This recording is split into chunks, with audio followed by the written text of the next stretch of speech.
So first period for Spanish, in my Spanish journal, the teacher called us in class to answer questions, but I don't like it when the teacher calls me, so I took number 12 before he could call me. Number 12 explains the verb ending in preterite tense, and the conjugation is nosotros, and it's easier than other forms in the tense, especially in past tense. So I told my teacher, like, nosotros leímos, like we read.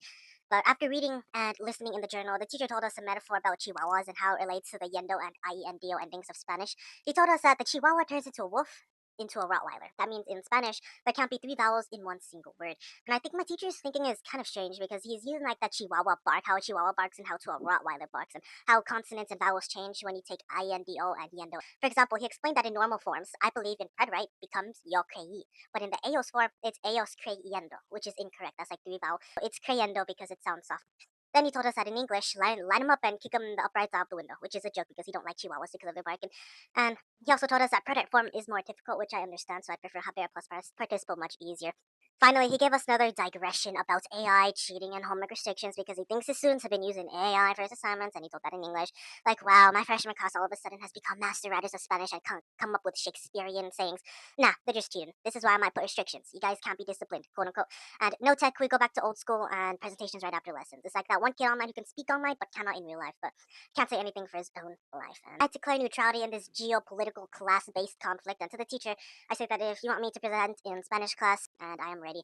And finally, I think the statement about a kid who is terrible and who doesn't speak in real life as much as online kind of oversimplifies social nuance, but I understand the metaphor he's trying to use, or it could be misinterpreted this way. If we talk online, then we talk physically, is what he means, I guess. But after speaking to us, he taught us about a hiatus and how it relates to yendo and iendo endings in Spanish, especially with how you say words. There's like a little break in between. And the teacher now calls a student who doesn't know what to answer for a certain diary entry in Spanish. That's me traveling to the future saying you're right, quote unquote. Meaning my teacher is using a back to the future metaphor, saying that in the immediate future, when she gets the answer right, she was right. He was hoping for her to get it right, otherwise he'd still correct it anyway, and in both universes, she's right. We were assigned a 70 problem conjugation sheet, and I decided not to do it in second period, and I saved it for later. For second period, we were sitting down for roll call, and someone said to another person, "You're so bad at basketball that you have a better chance at kicking a ball into the hoop than throwing it," quote unquote, which I found really crazy. I'm not gonna lie.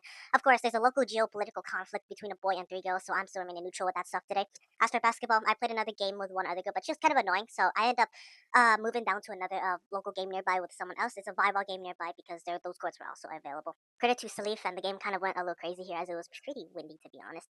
The basketball girl, she was mostly chill at the same time. She talked too much with the teacher, so I just kind of got bored and moved to another volleyball game. Anyways, third period in science class, it went calm as usual, but I call it this time in that we broke supply lines. That means my Socratic seminar partner ended up leaving me for a lab assignment because she had to go to a counselor's meeting about her classes. I ended up having to go with the two girls next to me, and one thing that I do say is that I'm very sorry for being like a hold down to your guys' group as I wasn't really efficient in using the ruler. I was just kind of like there for the answer, so I'm kind of sorry for that. And it was about a lab about water density, testing it with a hydrometer with different salt concentrations. For fourth period, we continued on the sophomore World War project, and the teacher taught us how to use our high school's database and basic requirements. Four primary sources, four secondary sources, and after explaining, I decided to use that same thing on four primary and four secondary sources online and that I'm going to use to create a timeline needed for the board. I found out all the important details, like who was the creator of the site, when was it published, what date are we going to do it, because it's all required for some sort of it's required for noodletools.com for citing sources. I was able to also secure a board to use for the project, although my teacher didn't guarantee it. After that, I decided to finish up a 70 problem Spanish assignment after that point. As for lunch period, we didn't really do much in lunch period. Credit to Rayon for visiting me. And as for the other two girls that I did sit with, not really much really occurred, and I did feel a little sleepy, but some small things were said, but I don't remember. I did leave quite fast at the end of the period because right within the transition from lunch to fifth period, I had to fix some things with a friend. We'll leave it like that. And that's what I'd say if you guys are curious to why I did leave so early, so that's why I didn't really talk too much. But other than that, I was just kind of sleepy. But as for fifth period this time, I bet 3 cents to a teacher that a student would be late, and the typical students weren't late today, but only one was late, which who comes late only sometimes. And the teacher felt a look of disappointment, though, as I looked at her. She told me first that as a bell rang, no one's late, but later on, eventually someone came late. Of course, she warned about the Lord of the Flies movie and how some kids are slightly out of clothing. And she said to us, since, quote unquote, since we didn't know you guys acted like middle schoolers, there's a slightly inappropriate scene where the kids do this, quote unquote. And she also said after, don't make me scrap this attendance sheet or mark you guys late. And of course, she acted like a mom toward the kids because people kept on moving around. Of course, someone told me some sort of blind date name or one of the students really, and apparently they'll set me up with their number, although it was a joke because the number that they were trying to set me up was a boy, which is kind of crazy though. But I am bi at the same time, so I'm just leaving that out there. Man, the movie though, I thought it went really fast. I mean, we went from the scenes from them wearing shaving cream as a mask to the order of sharpening a stick on both ends by Jack, and of course, Simon's talking to the pig whose head is on a stake, though no dialogue occurred unlike the novel. And fast forward to the Savages, which is Jack's tribe at this point, stealing wood from Ralph's and stealing Piggy Specs also.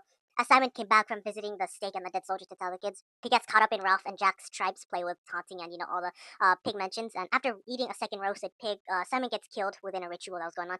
I got surprised because as they were rushing at him, couldn't Simon have said his name or something, or said something before they rushed at him? Is what I asked. Sadly, no bioluminescent scene, unlike the novel, where Simon gets washed up and a bunch of little bioluminescent things wash him up on the ocean, unlike the novel. I saw some students eating in class, but I'm surprised the teacher didn't actually elicit, to be honest. Then after saw another scene of Ralph and Piggy's talk about why they killed Simon under desperate reasoning. I used a restroom a few scenes before, so I missed a few important cutscenes about this. Later on, about Ralph's tribe, is that as I see Ralph's tribe going to Jack's tribe to retrieve Piggy's specs and how they ultimately fight with their sticks, and then Roger kills Piggy, also destroying the conch. Then later on, after their meetup with Sam and Eric, which I didn't even see they were tied up at all, they're just forced to stand up on a mountain post like guards. They did say a stick sharpened at both ends toward Ralph, as we'd see in the novel, but and again, I say this because the movie just keeps going so fast. A lot of the events are just incredibly compressed at this point. It now goes straight to the hunt scene where Ralph eventually runs desperately against the savages of Jack's tribe as they're howling, and obviously in the smoke, eventually running out to sea and heading straight toward the naval officer. The scene, unlike a large naval ship, was just a rescue paddle boat, and surprisingly, no scenes are present where they cry or plead to the officers, unlike in the novel. It's just like complete silence at that point, which I personally find really surprising. It's watered down, but it was also fun to watch at the same time. The howling was also fun at the same time. From fifth to sixth period, also, I did notice a ton of students nearby repeat the wails the savages screamed. I'm assuming that they also watched the movie also, and I found it really funny. As sixth period concluding the day, we did another review of A plus BI quadratic formula solving for math, and it went mostly fine. I tried the 6-7 meme on the teacher, but she rambled all about her district, meaning that apparently they learned all about AI use and how to counter it from the teacher's side. She said that we've been doing 6 weeks of quadratics, and she's low-key kind of tired of doing it, so we're moving on next Wednesday or Tuesday to another unit regarding geometry. And after that, I completed the Dabin Brine treaty by returning his long lost calculator pen and also freeing my detention center of those items. The teacher then told us about how 3 plus I divided by 3 is also equal to 1 plus 1 over 3I, and they're the same thing, but they're just simplified. After that, I eventually had a talk with my friend Davin about our favorite battle from World War One and World War Two. My favorite one was the Battle of Berlin, where the USSR finally pushed toward Berlin and eventually freed a lot of the liberation camps and let go of and liberated peoples from their city, and also the battles of D-Day and Normandy. And in math, we did a review from problems 1 through 17, and I turned in my homework online.